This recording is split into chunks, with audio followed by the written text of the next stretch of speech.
then said to the universe, "Sir, I exist." "However," replied the universe, "the fact has not created in me a sense of obligation." Stephen Crane wrote this in 1895. He noticed our minds are always in search of causality, the demand that every effect has a cause and every life has a purpose. We always try to find a narrative where an action leads to a certain defined destination. But as Crane's poem suggests, the world provides no such narrative. It just is, and eventually it will just end. Nonetheless, we keep searching for meaning in a meaningless universe. There's a strange tension there. Albert Camus saw it too and called it the absurd.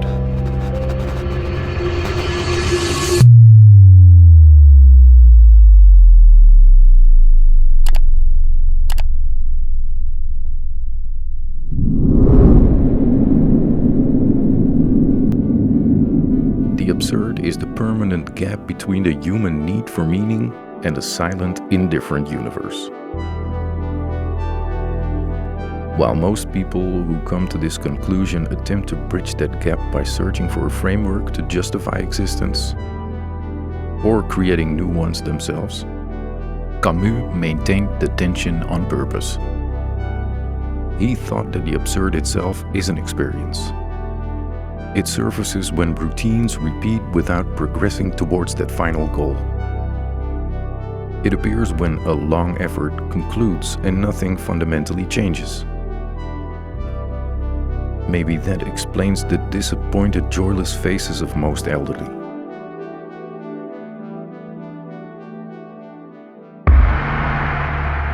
It strikes when life is viewed from the outside, appearing mindlessly mechanical. Wake up, work, eat, sleep, repeat.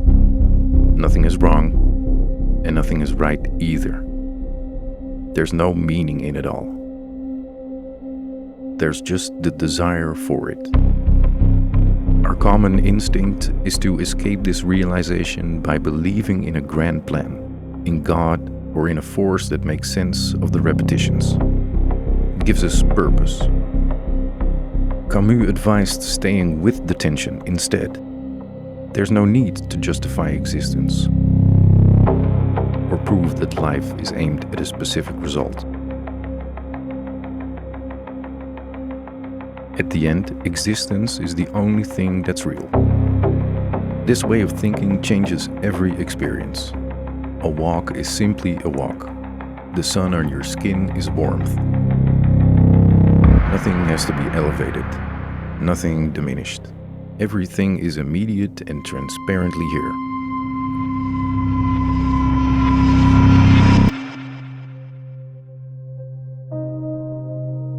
Camus called this the revolt.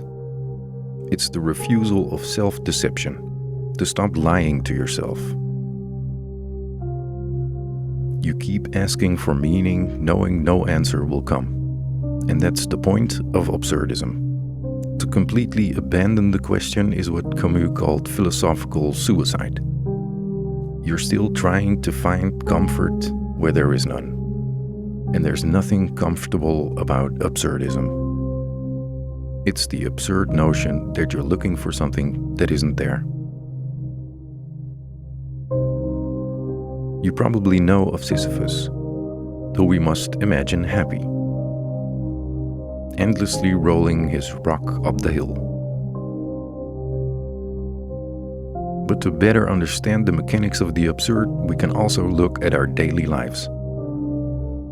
Modern digital consumption is the absurd in practice. The act of scrolling is constant.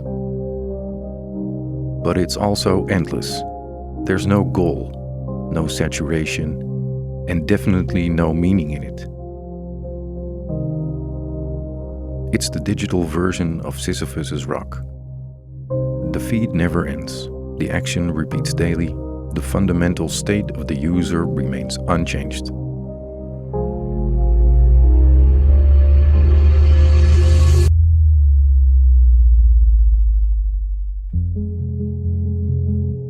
absurd also entered the world of literature, creating a new genre. And art followed as well. Where classical artists sought harmony and moral instruction, the Absurdist movement broke the necessity of meaning. And what am I to say?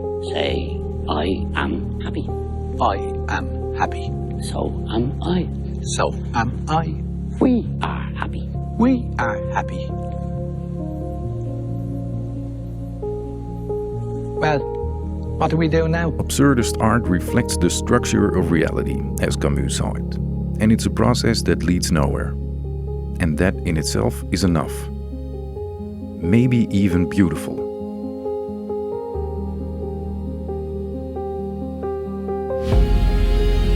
At the end of the book The Stranger, Marceau sits in his cell awaiting execution. There's no escape, no appeal left, all hope is gone. He knows he only has a few hours left on this earth. In his mind, he's trying to justify his life. And then, all of a sudden, his resistance stops. He accepts the indifference of the world entirely.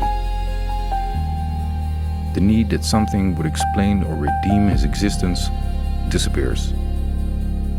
He recognizes that the universe is unconcerned with his fate. In that moment, he becomes free. The night air and the simple fact of being alive for a few hours becomes sufficient. He opens himself to the world as it is and asks nothing of it.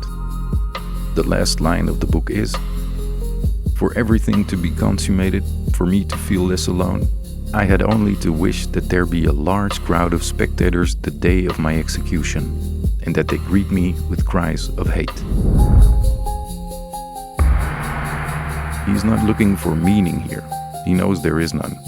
He's just looking for one real last experience in that final moment.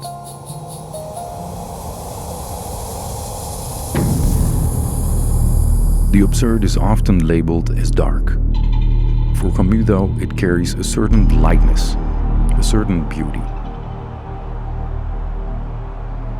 Our need to connect the dots makes us look up and say to the universe, "Sir, I exist." But the world remains meaningless. No answers, no explanation. Just your experience remains. And you should imagine yourself happy.